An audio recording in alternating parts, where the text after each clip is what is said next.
میں پوری بے تکلفی کے ساتھ آج اپنی شادی کا واقعہ سناتا ہوں، شاید کچھ نوجوانوں کے اندر غیرت جاگ جائے۔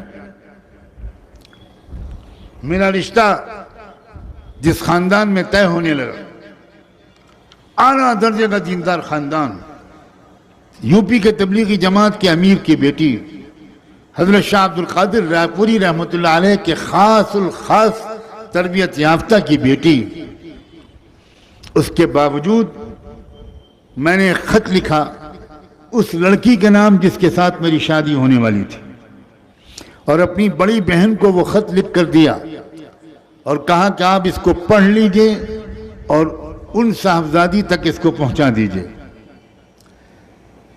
میں نے اس خط میں سلام مسنون کے بعد یہ لکھا کہ میری 3 شادیاں ہو چکی ہیں، اگر چوتھی بیوی بننے کے لیے آپ تیار ہوں تو میں اس رشتے کو منظور کروں گا، اور آپ کے والدین بھی اسی صورت میں اس رشتے کو منظور کریں۔ میری 3 شادیاں ہو چکی ہیں۔ آپ سب بھی حونلق بنے بیٹھے، 3 شادیاں؟ یہ حضرت اتنے رنگین تھے؟ نوجوانی میں یہ جوش، یہ حوصلہ، یہاں ایک سے ہی ٹیڑھے ہوئے جا رہے ہیں۔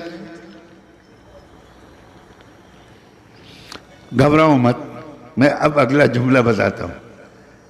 میری ایک شادی ہو چکی ہے علم سے، میری دوسری شادی ہو چکی ہے ذکر سے، میری تیسری شادی ہو چکی ہے دعوت و تبلیغ اور اعلاء کلمت اللہ سے۔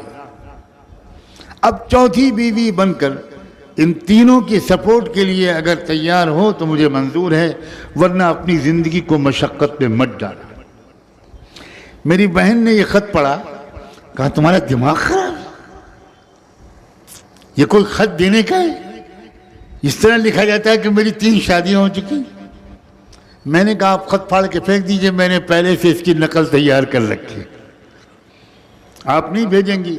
میں روز شام کو مرکز جاتا ہوں، لڑکی کے والد صاحب کے ساتھ روزانہ میرے 2-3 گھنٹے گزرتے ہیں، میں انشاءاللہ ان کے ذریعے یہ خط بھجوا دوں گا، بھجواؤں گا ضرور، کیونکہ میں کلیئر کٹ بات کہنا چاہتا ہوں کہ میری زندگی کا ایک مشن ہے،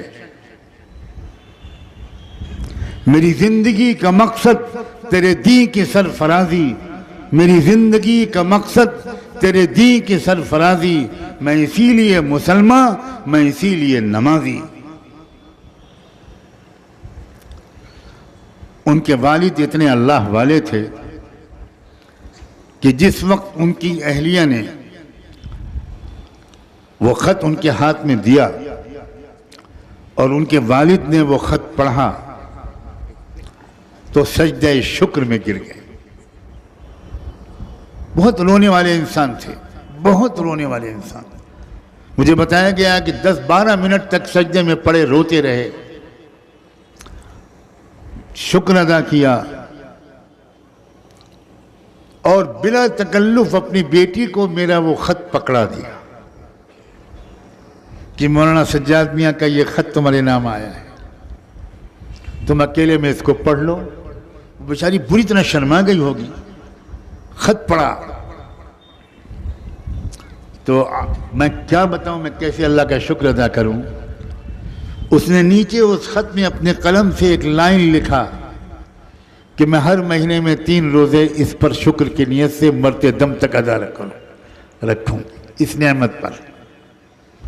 میں کب سے اس طرح کی دعائیں چپکے مانگ رہی تھی۔ نوجوانوں، کچھ تمناؤں کو ٹھیک کرو، اسلام کو سمجھو، اسلام کے تقاضوں کو سمجھو، ہمتوں کو بلند کرو اور ایسے صاحب کردار بنو کہ تم میں سے کسی نہ کسی پہلو سے اس ملک کو، اپنے سماج کو، اپنے شہر کو، اپنے محلے کو، کسی نہ کسی طرح اس کے ایک فرد کو تم سے راحت ملے، ترقی ملے۔